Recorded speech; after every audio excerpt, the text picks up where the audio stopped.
पिंडी नगर गांव में हरिया नाम का एक लड़का अपनी मां गंगा देवी और छोटे भाई लालू के साथ रहता था। उसके पिता को गुजरे 10 साल बीत चुके थे और अब वो अपना गुजर बसर चाय की छोटी सी दुकान चलाकर कर रहा था।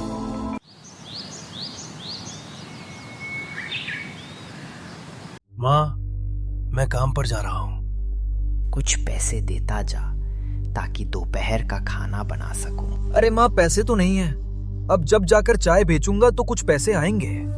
तो हम लोग दोपहर में क्या खाएंगे भैया? अरे मुझसे क्या पूछता है रे? तू भी तो 18 साल का हो गया है। कुछ काम धाम कर, 2 पैसे लेकर आ घर में तो घर का चूल्हा जले। अरे चिल्ला क्यों रहे भैया? हाँ बेटा, अब वो भी काम करेगा, तू गुस्सा ना कर। हाँ, इसे समझाओ ना माँ, वरना बहुत मुश्किल हो जाएगी। सिर्फ बैठे बैठे खाने मात्र से जिंदगी नहीं चलती। ये बोलकर हरिया गुस्से में घर से निकला और अपनी चाय की टपरी पर पहुंचा। हे भगवान, आज आपकी कृपा से मेरी सही कमाई करवा देना, वरना मेरे घर में चूल्हा नहीं जलेगा। हरिया अपनी दुकान सजाकर तभी ढंग से बैठ भी नहीं पाया था कि वहां जमींदार अपने आदमियों के साथ आ पहुंचा। अरे आइए आइए जमींदार साहब, बैठिए, मैं आपको ना कड़क चाय पिलाता हूँ। बताइए, अदरक वाली या इलायची वाली? अरे ओए, तेरी कड़क चाय पीने नहीं आया हूं मैं, अपने पैसे लेने आया हूं जो तू उधार लिए बैठा है महीनों से। जी जमींदार साहब, मैं दे दूंगा आपके पैसे। आजकल बहुत दिक्कत चल रही है, काम अच्छा होता नहीं है और महंगाई बढ़ती चली जा रही है। देखिए ना, आपको पता है ये सब कुछ। अरे सुन रहे लड़के, मुझे कोई मतलब नहीं, समझा? क्योंकि मैं तुझे 2 बार मोहलत पहले ही दे चुका हूं। अब तू चुपचाप ये बता कि तू अपनी ये टपरी खाली करेगा या अपने आदमियों से पिटवाऊं तुझे? हरिया घबरा गया। उसने फौरन जमींदार के पैर पकड़े और कहा, नहीं नहीं मालिक, ऐसा मत करिए, मैं आपके पैसे चुका दूंगा। अरे तू मेरा मुंह क्या देख रहे हो रे? एक आलिया, इसकी दुकान से सारा सामान निकाल कर बाहर फेंक और इसे भी मेरे पैरों से हटा। कुछ आदमियों ने उसकी दुकान का सामान निकाल फेंका और उसे उठाकर एक साइड में फेंक दिया। वो बेचारा रोता हुआ घर पहुंचा। उसके चेहरे पर निराशा और दर्द साफ झलक रहा था। माँ और भाई उसकी हालत देखकर घबरा उठे। अरे बेटा, ये क्या हाल बना रखा है? चेहरा क्यों उतरा हुआ है? भैया क्या हुआ, बताओ ना। माँ, आज हमारी टपरी भी चली गई। जमींदार ने अपने आदमियों से सब उजड़वा दिया माँ। अब हमारे पास न दुकान रही, न ही कोई सहारा। ये सुनते ही गंगा देवी और लालू के पैरों तले जमीन खिसक गई। घर में सन्नाटा छा गया। हे भगवान, अब हम क्या करेंगे? भैया, तो अब हम 2 वक्त की रोटी भी नहीं जुटा पाएंगे। और क्या, मुझे तो बस यही आता था, चाय बनाना और बेचना। अब और कौन सा काम करूं बता? कुछ देर तक घर में सिर्फ सिसकियां गूंजती रहीं। फिर माँ ने गहरी सांस भरकर कहा, बेटा, याद है तुम्हारे पिता जब गए थे तब उन्होंने वो खेत छोड़ा था। भले ही वो सालों से बंजर पड़ा है, मगर अब तुम्हें उस पर मेहनत करनी होगी। माँ, वो खेत? अरे उस सूखी जमीन पर भला क्या उगेगा? वहां तो घास तक नहीं होती। कोशिश करने वाले की कभी हार नहीं होती बेटा। आज नहीं तो कल जमीन रंग लाएगी। अगर हाथ पर हाथ धरे बैठे रहे तो भूख से मरेंगे। हाँ भैया, माँ सही कह रही है। चलो खेत पर मेहनत करते हैं। अरे भाई, मगर उसमें लगाने के लिए बीज और खाद चाहिए। पैसे कहाँ से लाएंगे इन सब के लिए? खाना तक तो है नहीं घर में। गंगा देवी ने आंचल में हाथ डालकर अपना मंगलसूत्र निकाला और बोली, ये ले लो, इसे गिरवी रख दो। जो पैसे मिलेंगे उससे खेती शुरू कर देना। अरे नहीं माँ, ये कैसे हो सकता है? ये तो पिताजी की आखिरी निशानी है। बेटा, अगर तुम्हारे पिता जिंदा होते तो वो भी यही करते। सुनो, मैं बेचने की नहीं कह रही, बस गिरवी रख दो। जब तरक्की होगी तो वापस छुड़ा लेंगे। बहुत मान मनोहार और आंसुओं के बीच दोनों बेटे आखिर मान गए। अगले ही दिन उन्होंने मंगलसूत्र गिरवी रखकर पैसे जुटाए। चलो लालू, अब कामयाबी या नाकामी सबके सब हमारी मेहनत पर निर्भर है। हाँ भैया, अब पीछे हटना नहीं है। दोनों भाइयों ने ठान लिया कि वो खेत पर तरबूज की खेती करेंगे। दिन हो या रात, काफी तपती धूप हो या झमाझम बारिश हो, दोनों ने जी जान लगाकर खेत को संवार दिया। देख लालू, मिट्टी की खुशबू बदल रही है।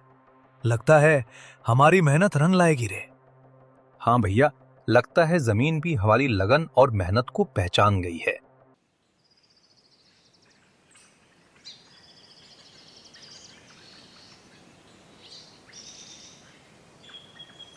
और सचमुच कुछ ही महीनों में खेत बड़े बड़े हरे भरे तरबूज से भर गया। अब समय आ गया जब उन्हें अपनी उपज मंडी ले जानी थी। दोनों भाई बैलगाड़ी में तरबूज भरकर मंडी पहुंचे।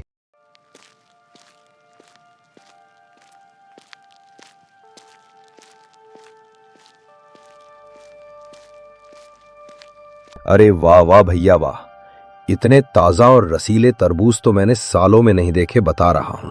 हाँ हाँ भाई, हमें सब चाहिए भाई। तरबूज हाथों हाथ बिक गए। जब हरिया और लालू ने गिनती की तो उनके हाथों में मोटी रकम थी। भैया देखो देखो, आज कितना पैसा हुआ है। अब तो हम माँ का मंगलसूत्र तुरंत छुड़ा कर ले आएंगे। हाँ हाँ लालू, अब हमारी मेहनत का फल हमें मिल गया। चलो माँ की आंखों की चमक वापस लौटाते हैं। हरिया और लालू हाथ में मेहनत की कमाई थामे, चेहरे पर उम्मीद की चमक लिए मंडी से निकले। दिल में बस एक ही बात थी कि आज माँ का मंगलसूत्र छुड़ाना है। पर तभी पीछे से एक गड़गड़ाहट जैसी आवाज आई। भीड़ चीखती चिल्लाती उनकी तरफ भागी।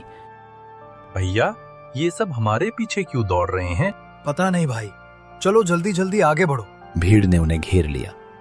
दुकानदार चंपक सबके आगे आया। अरे क्या हुआ भाई, पैसे भी दिए, तरबूज भी दिए, अब और क्या बाकी है? बाकी ये है कि तुम्हारे तरबूज बाहर से हरे हरे हैं, मगर अंदर से बिल्कुल सफेद, ना मिठास ना ही रस। हमारे ग्राहक थूक थूक कर हमें गालियां दे रहे हैं। भैया, ये कैसे हो सकता है? हमने तो मेहनत से खेत संवारा था। ए भैया, सब देख लो तुम अपनी आंखों से। सब लोग कह रहे हैं कि तुम्हारा माल बेकार है भैया। अब एक काम करो, हमारे पैसे वापस करो, वरना यहां से जिंदा नहीं जाओगे, बता रहे हैं। भाई लोग, हमें एक मौका दो, जरूर कोई गड़बड़ हो गई होगी। हाँ, हमारे पास बस यही पैसा है, इसे ले लो, मगर हमें मारो मत। डरे सहमे दोनों भाइयों ने रकम लौटा दी। हरिया और लालू धीरे धीरे घर लौटे। अरे बेटा, ऐसे मुंह लटका के क्यों आ गए हो? मंगलसूत्र कहाँ है?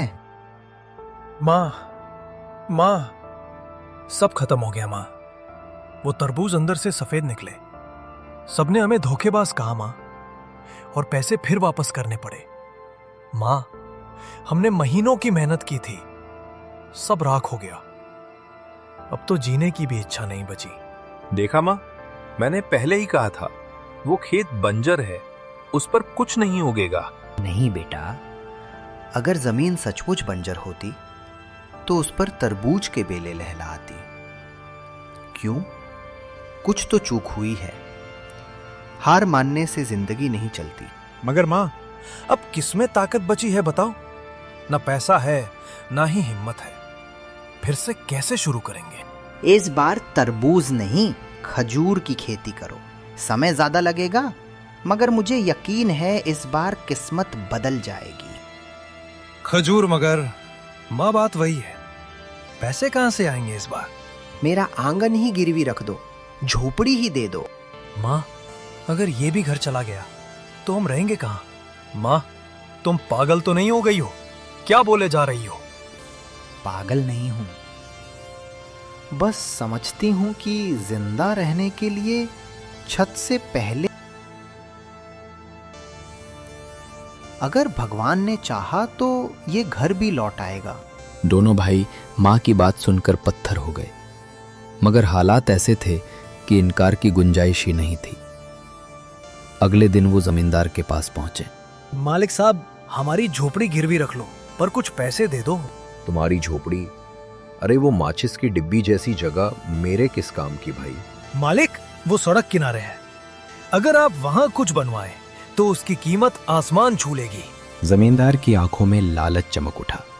उसने सोचा, सही कह रहे हैं, सड़क किनारे की जमीन सोने से कम नहीं होती। झोपड़ी मेरे पास रखो और लो, ले जाओ पैसे, मगर याद रहे अगर पैसे समय पर ना चुकाए तो समझो झोपड़ी हमेशा के लिए मेरी, समझे? बेबस हरिया और लालू ने शर्त मान ली और पैसे लेकर लौटे। इस बार दोनों ने खजूर की खेती शुरू की।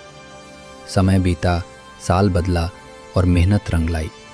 खेत में खजूर के पेड़ लहलहा उठे, उनकी डालियां फलों से झुक गईं। देखो लालू, बगीचा कितना प्यारा लग रहा है।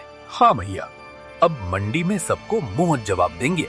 दोनों भाइयों ने खजूर के टोकरे तैयार किए और मंडी पहुंच गए। अरे लो जी लो भैया, ताजे खजूर। जरा देखो तो, इस बार हमारी मेहनत का फल चखो। अरे हाँ हाँ, बहुत देख लिया तुम्हारा माल।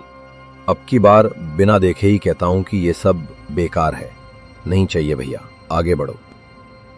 हाँ हाँ, हम नहीं खरीदेंगे। तुम दोनों धोखेबाज हो भैया, जाओ यहां से। अरे भाई, कम से कम देख तो लो, एक बार चख तो लो, फिर कह देना खराब है। ए भाई, कहा ना यार हमें नहीं चाहिए, चलो भागो यहां से वरना अच्छा नहीं होगा, बता रहे हैं। दुकानदारों ने बिना देखे ही खजूर ठुकरा दिए। अपमान से झुके सर और टूटे दिल लिए हरिया और लालू मंडी से वापस लौटे। भैया, लगता है किस्मत ही हमसे रूठ गई है। हाँ लालू, मेरी तो समझ में ही नहीं आ रहा है कि अब क्या करें। हरिया और लालू मंडी से अपमानित होकर लौटे। चेहरों पर निराशा की कालिख थी। घर पहुंचकर उन्होंने मां को सारी आप बीती सुनाई। क्या बिना देखे ही लौटा दिया? अरे भगवान, ये कैसा अन्याय है मेरे बच्चों पर। हाँ माँ, अब तो लगता है कि इस धरती पर हमारे लिए जगह ही नहीं बची। तीनों कुछ देर तक खामोश बैठे रहे। सन्नाटा इतना गहरा कि मानो वक्त भी ठहर गया हो। अचानक गंगा देवी के चेहरे पर चमक आ गई। रुक जाओ, इतनी जल्दी हार मानना पाप है। पहले ये तो देखो कि ये खजूर वाकई बेकार है या नहीं। माँ, क्या फायदा जब मंडी वाले ही नहीं मानते।